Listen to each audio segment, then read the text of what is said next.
Internet, it's Monday. Yeah, that's all. I just wanted to ruin your day by reminding you of that. Anyways, today we're talking about MatPat's making a huge career shift. OF creator Bonnie Blue was banned off the platform after she attempted to one-up her 1,000 men stunt. Disgusting. And more, all in today's This Is Actually a Pretty Good News Day episode of...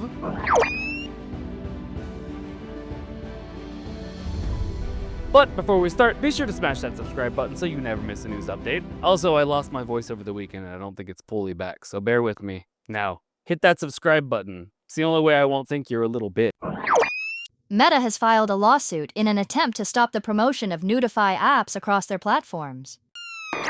Alright, so Meta's legal action targets Joy Timeline HQ Limited for promoting Crush AI, an AI-powered nudify app that digitally removes clothing from users' uploaded photos. According to court filings, more than 87,000 ads for these types of apps were running across 135 different Facebook pages, violating Meta's advertising policies and community standards. Despite repeated enforcement, including takedown of accounts, ads, and associated links, the developer allegedly continued its campaign by creating at least 170 new business accounts and repeatedly circumvented Meta's control. And it was this pattern of evasion that prompted the search for legal remedies, including up to the request for both injunctive relief and reimbursement of approximately $289,000 in enforcement-related costs. It's a lot of fucking money. And the ads often employed misleading imagery to slip through the ad review system, so that's how they did it. Now, due to all this, Meta has enhanced its detection capabilities, introducing machine learning tools that can recognize violative ads. Alongside these internal controls, they also extend their defense through industry collaboration, now sharing data such as URLs tied to services, using the Tech Coalition's Lantern program. Over 3,800 unique URLs have been distributed to other tech platforms since March, enabling a broader multi-platform response. Meta is clearly positioning the lawsuit as part of a broader initiative to protect users from AI-generated exploitation. In other words, we don't need our crazy uncle believing those fake-ass videos that have been coming around. Like the Yeti videos? Those are awesome. Don't let the humans see us. No way! This is wild! Collab of the century, let's go! But your grandpa and grandma both fell for them. They now believe Bigfoot is real. In other words, what elevates the urgency of this case is the harm profile. Victims of this nudify app are often women, minors, and public figures, and the tools used, such as Crush AI, have reportedly been linked to harassment and digital abuse. Oh, another fun fact, research indicates that the majority of the app's traffic, I'm talking 90%, originated through Meta's platforms. As generative tools evolve, cases like this are 100% going to define how platforms adapt enforcement frameworks to meet both ethical and regulatory expectations. According to recent reports, OF has permanently banned creator Bonnie Blue, also known as Tia Billinger, citing violations of its acceptable use policy related to extreme challenge content.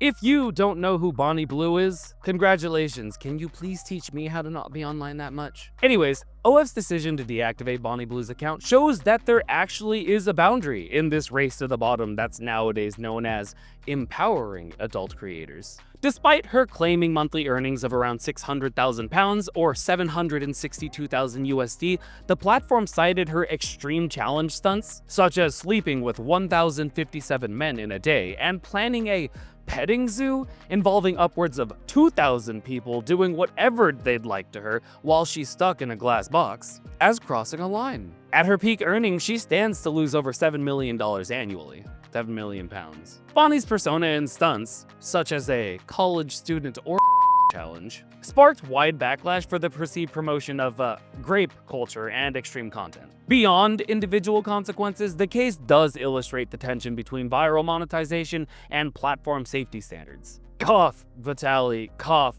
Mr. Salami. It does also spark the question, should platforms like OF enforce stricter content moderation? And just how should they balance free expression, creator autonomy, and user safety? Retired YouTube star MatPat has launched a new initiative aimed at connecting content creators with those shaping digital and business standards.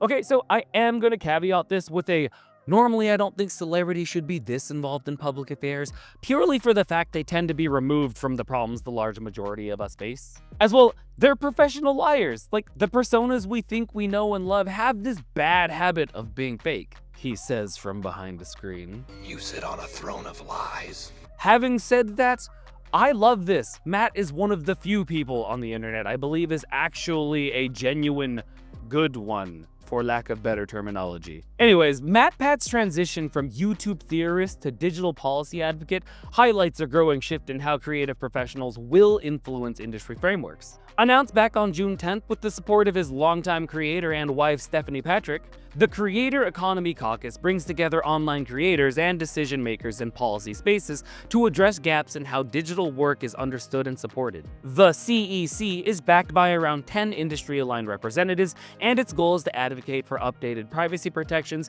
ethical standards around AI, online safety for youth, and clearer business guidance for creators. Matt specifically cited concerns like content monetization policies, small business access, and the lack of formal recognition of creators as entrepreneurs. Major platforms like YouTube and Patreon have publicly expressed support, highlighting that creators, many of whom operate independently, hi there, we do that. YouTube partner, actually. So look at that. Fancy, right? Support with a like, maybe a sub, deserve the same infrastructure available to traditional business owners. Data from Oxford Economics and other research groups suggest that the creator economy could reach $500 billion by 2027. And fan commentary so far has been both enthusiasm and curiosity. And in case you were wondering, the fans are all supporting it. Yet it's like a mix of curiosity and enthusiasm. The CEC plans to focus on bridging the communication gap between creative professionals and those shaping digital environments, aiming to keep rules in sync with a rapidly evolving internet economy. If successful, it may lay the foundation for a more responsive, creator-informed landscape, built not on rhetoric like most things are nowadays, but on first-hand understanding of the challenges digital entrepreneurs face every day. And on that piece of something like this was bound to happen, I'm just glad it's somebody who isn't a polarizing figure. News, I'm gonna call it. If you like what you saw here, make sure you hit that like button, help spread some news, and I'll catch you next time.